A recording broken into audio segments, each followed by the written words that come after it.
ઘણી જ કોમ્પિટિટિવ એક્ઝામમાં પૂછાતો ક્વેશ્ચન, એટલે કે આપેલા અંકોને ચડતા ક્રમમાં ગોઠવતા કેટલા અંકોનું સ્થાન બદલાતું નથી, એટલે કે એવા અંકો કે જેને તમે નાનેથી મોટે ચડતા ક્રમમાં ગોઠવો અને એનું એ જ સ્થાન રહે, એનું સ્થાન ના બદલાય. તો એના માટે આપણે સાવ સ્ટ્રિક છે. જો કઈ રીતે, સૌથી પહેલા તો જે સંખ્યા છે ને એ જ સંખ્યા લખી લો.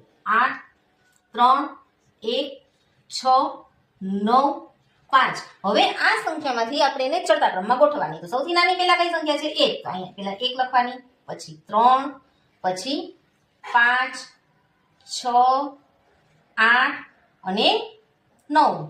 તો હવે આમાં કઈ એવી સંખ્યા છે કે એનું સ્થાન એનું એ જ રહ્યું?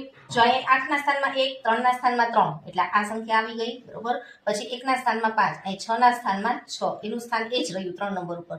આ નહીં. તો ટોટલ કઈ સંખ્યા છે? 3 અને 6, એટલે કે ટોટલ 2 સંખ્યા. તો સાચો જવાબ આવશે 2.